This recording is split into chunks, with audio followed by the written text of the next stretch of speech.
আসসালামু আলাইকুম। বর্ষাঞ্জল থেকে আপনাদের স্বাগতম জানিয়ে শুরু করছি আজকের এই অনুষ্ঠান। এই অনুষ্ঠানে আপনাদের আমি দেখাবো যে আমাদের এলাকায় বটবড়ি বলে, কোনো এলাকায় লুইবা বলে, আবার কোনো এলাকায় বোরা বলে। তো যাই হোক, আমি চলে আসছি এখন গান্ধারিয়ার বাগবাড়ি এলাকার এবং সাদাপুরের কাজীপাড়ার কাছাকাছি এই জমিতে। আমি আমার এই জমিতে এক বড় ভাই, উনি, তার নাম হলো আলী আহমদ। তো আলী আহমদ ভাইয়ের এই বটবড়ি খেতে চলে আসছি। উনি বটবড়ি খেতটা করেছিলেন প্রায় মাসখানিক হবে। তার সঙ্গে আমরা আলাপ আলোচনা করব। ও তার আগে আমি আপনাদের দেখাতে চাই যে এই যে কয়েকদিন আগে যে ঝড় বৃষ্টি হয়ে গেল, যে ঝড়ে মোটামুটি যেভাবে দেখতে পাচ্ছেন, আপনাদের যদি কাছ থেকে দেখাই, এখানে দেখেন এই যে ফল চলে আসছে। ফল কিন্তু আগেও চলে আসছিল এখানে। এই গাছটা এখান থেকে মরে গেছে, এই শিল পড়ে এখানে মাথা নেই, এই ধরনের অনেক ক্ষয়ক্ষতি হওয়ার পর এই দীর্ঘ 3-4 দিনে আবার রোদ্রে এই জমিগুলার মোটামুটি লাইন আবার ক্লিয়ার হয়ে গেছে। এখন আবার এই ধরনের ডোগা ছেড়ে আবার এখানে ফলও চলে আসতেছে। তো যদি বলি, এই ফলগুলা আরও 15 দিন আগে হয়তো বাজারে পাঠাতে পারতেন। তো এই শিলাবৃষ্টির কারণে এই জমি থেকে আপনার এই ফসলটা বের করতে পারে নাই সময়ের ইসে। এখন যে বর্তমান পরিস্থিতি, এখন আবহাওয়াটা মোটামুটি ভালোর দিকে আছে। তো এই আবহাওয়ায় যদি 8 থেকে 15 দিন থাকে, তাহলে অল্প কয়েকদিনের ভিতরে উনি হয়তো এই বটবড়িটা বাজারজাত করতে পারবেন। তো এই বটবড়িটা আমাদের এলাকায় আগে অনেক ধরনের অনেক জমিতেই চাষ হতো, এখন সচরাচর আর হয় না। কম লোকেই এই ধরনের বটবড়ি চাষ করে থাকে। যেহেতু এটা 1 মাসের খেলা, 1 থেকে 1.5 মাসের ভিতরে আপনার 20 থেকে 25 দিন লাগবে গাছটা চালে উঠতে। তারপরে হয়তো 1 থেকে 1.5 মাস আবার এটা বিক্রি করতে লাগবে। তো এই অবস্থায় তো আমরা জনাব আলী আহমদ ভাইয়ের সঙ্গে যদি একটু কথা বলি, তো চলেন যাই, দেখা যাক উনি কি বলে। তার ক্ষেত্রে মোটামুটি ভালো।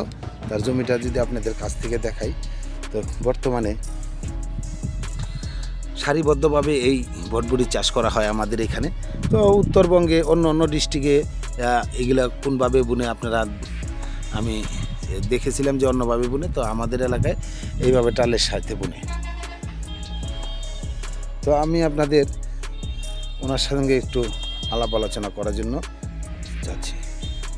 তো এই আলী আহমদ ভাই এখন তার এই বটবড়ি খেতে পরিচর্যা করছেন। উনি যে বাতাসে যে সকল ডালাপালাগুলা নিচে পড়ে গিয়েছিল, ওই ডালাপালাগুলো আবার ঠিক করে দিতেছে। তো আপনারা দেখতে পাচ্ছেন।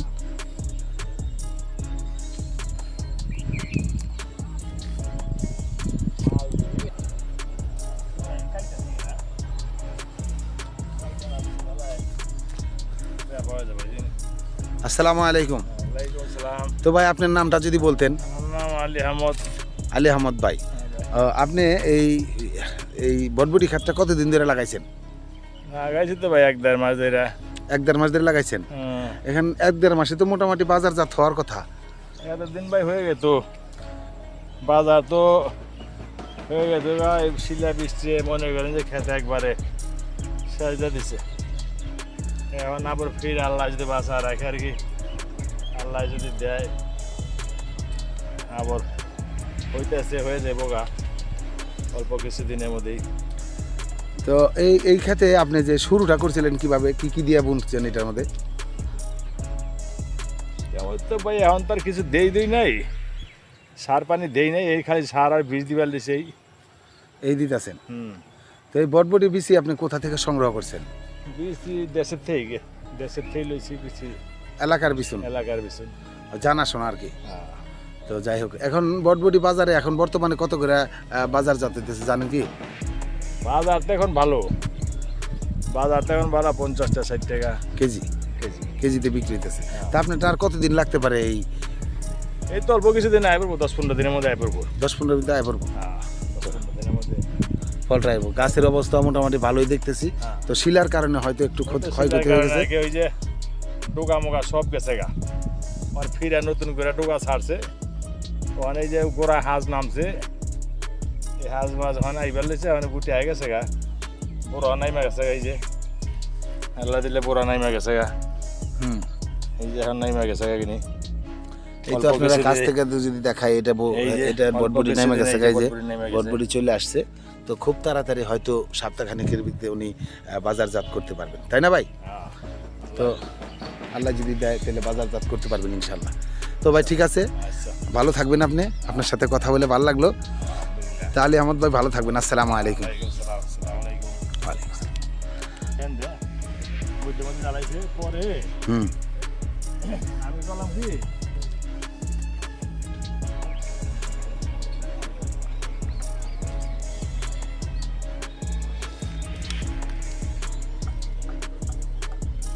আলী আহমদ ভাইয়ের এই চাষটা দেখে আমার খুব ভালো লাগলে এই চাষগুলো আমাদের দেশের থেকে উদাও হয়ে গেছিল বর্তমান যে পরিস্থিতি এই চাষগুলো আর হয় না করে না ওইটা ব্যয়বহুল খরচ একটু খরচ বেশি কিন্তু ধরে গেলে আবার অনেক টাকা হয়তো পাওয়া যায় তো আলী আহমদ ভাই নিজের স্বচেষ্টায় এই গাছটা করেছিলেন এই ক্ষেতটা বনেছিলেন বটবটি ক্ষেত এই বটবটি ক্ষেতটা এতদিন বাজার ওনার কথা মতো বোঝা গেল যে বটবটি নিয়ে সে এখন বাজারে চলে যেত অথচ কেবলমাত্র আবার এই আবার করা আসতেছে প্রত্যেকটা গাছেতে দেখতে পারতেছেন আপনারা কিছু করা আছে এখানে ধুইরা গেছে বড় এখানে এই যে দেখতে পাচ্ছেন এই ধরনের করা ভরপুর আছে তার ক্ষেতে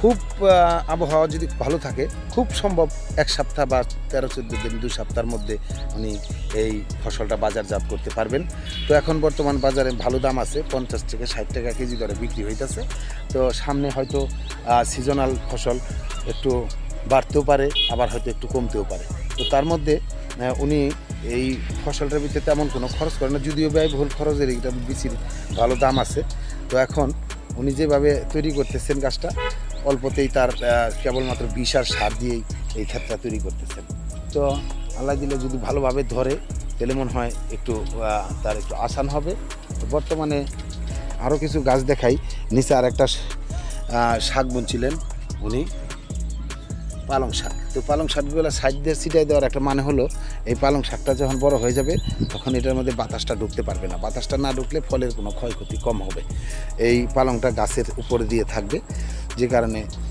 গাছেরও ক্ষয়ক্ষতি কম হবে উপর দিয়ে যদি বাতাস কম যায় হয়তো তল দিয়া বাতাসটা একটু কম ঢুকতে পারবে তো আজকে আমি চলে আসছিলাম এই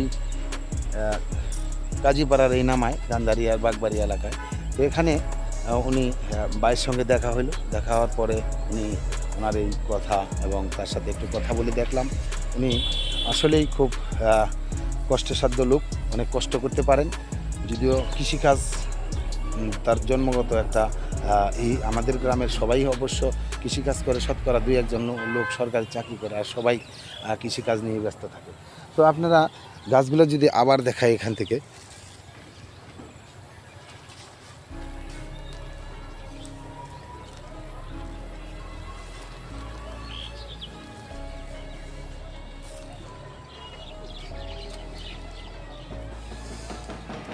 প্রত্যেকটা গাছেই আপনারা দেখতে পাচ্ছেন ফুল এবং ফল দুটোটাই চলে আসছে এই শিলাবৃষ্টির কারণে এই গাছগুলো প্রত্যেকটা গাছের মাথা থেকে দেখতে পাচ্ছেন যে মাথায় কোনো ডোগা নাই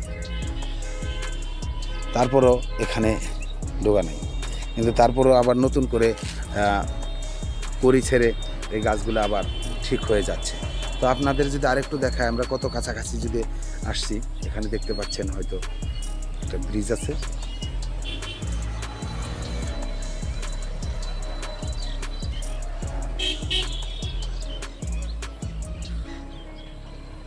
আপনারা দেখতে পাচ্ছেন যে ব্রিজের ওই পাশটা হলো কাজীপাড়া সাদাপুর কাজীপাড়া তো এই পাশটা হলো গান্ধারিয়া এলাকার যে অবস্থানটা আমরা এখানে আছি তো আজকে আমি চলে আসছিলাম গান্ধারিয়ার এই বাগবাড়ি এলাকায় যতটুকু পারলাম আপনাদের দেখানোর চেষ্টা করলাম তো আপনারা আমার এই বর্ষাঞ্জন চ্যানেলটাকে সাবস্ক্রাইব করবেন কমেন্ট করবেন লাইক দিবেন ভালো থাকবেন আপনাদের সবার দীর্ঘ আয়ু কামনা করে আজকের মতো এখানেই শেষ করছি আসসালামু আলাইকুম রহমতুল্লাহ